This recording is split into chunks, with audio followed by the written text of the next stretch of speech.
दिल्ली में लोग एक दिन में 15 से 20 सिगरेट नहीं चाहते हुए भी पी रहे हैं। ऐसा क्यों?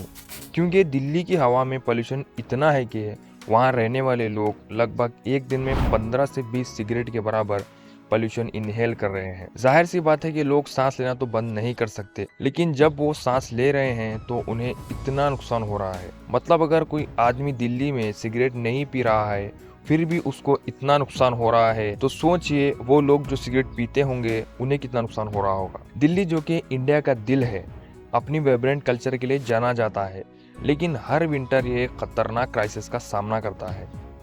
एयर पोल्यूशन विंटर में दिल्ली की एयर क्वालिटी बहुत खराब हो जाता है और इससे लाखों लोगों की सेहत पर खतरनाक असर पड़ता है। आज हम इस पोल्यूशन के रीजंस को समझेंगे और ये देखेंगे कि इससे कैसे निपटा जा रहा है। इस पोल्यूशन के मेजर कारण है स्टबल बर्निंग, यानी किसान जब अनाज उगाते हैं तब कुछ कचरा बच जाता है और किसान इसे जलाते हैं।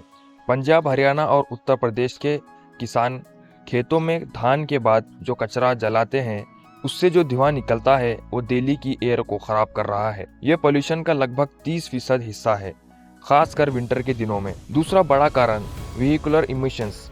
दिल्ली की सड़कों पर पुरानी और पॉल्यूटिंग व्हीकल्स भरी हुई है, खास करके रश आवर्स में। एयर में टॉक्सिक फ्यूम्स को ऐड करते हैं जिससे एयर क्वालिटी इंडेक्स बहुत खतरनाक लेवल तक पहुंच जाता है। कंस्ट्रक्शन भी एक मेजर फैक्टर है। बिल्डिंग साइट्स से जो डस्ट उड़ती है और डिमोलिशिंग एक्टिविटीज से जो पॉल्यूटेंट्स निकलते हैं वो एयर क्वालिटी और खराब बना देते हैं। इंडस्ट्रियल इमिशंस भी पोल्यूशन को बढ़ाते हैं। दिल्ली की ज्योग्राफी का भी पोल्यूशन को बढ़ाने में बड़ा रोल है।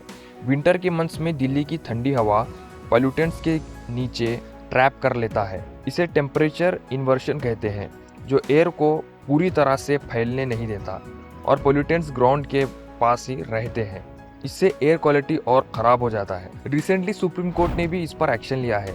28 नवंबर 2024 को कोर्ट ने ऑर्डर दिया है कि स्टेज 4 और grade response action plan grab 2 दिसंबर तक कंटिन्यू रहेगा। इसमें मेजर्स हैं जैसे कंस्ट्रक्शन वर्क को रोकना, नॉन एसेंशियल व्हीकल्स की एंट्री को लिमिट करना और कुछ इंडस्ट्रियल एक्टिविटीज को सस्पेंड करना।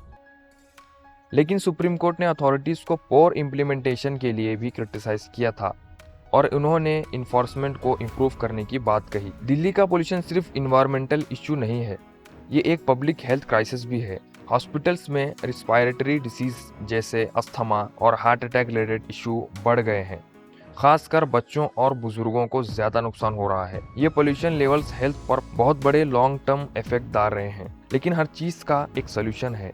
शॉर्ट टर्म में अथॉरिटीज ग्रैप मेजर्स को इफेक्टिव तरीके से इम्प्लीमेंट करने पर फोकस कर रहे हैं और हैवी व्हीकल्स को दिल्ली में आने से रोकने की कोशिश हो रही है। लॉन्ग टर्म सॉल्यूशंस के लिए इलेक्ट्रिक व्हीकल्स को बढ़ावा देना, पब्लिक ट्रांसपोर्ट को इम्प्रूव करना और क्लीन एनर्जी की तरफ मूव करना जरूरी है। जो किसान बचा हुआ कचरा जलाते हैं उसको कंट्रोल करना भी एक इम्पोर्टेंट स्टेप है और हम सबको मिलकर इस प्रॉब्लम का सोल्यूशन निकालना होगा। हम सब और खास करके दिल्ली और दिल्ली एनसीआर के लोग इसमें अपना योगदान दे सकते हैं। इलेक्ट्रिक व्हीकल्स का यूज करें, ईवीज पोल्यूशन कम करते हैं और एयर क्वालिटी को इम्प्रूव करते हैं।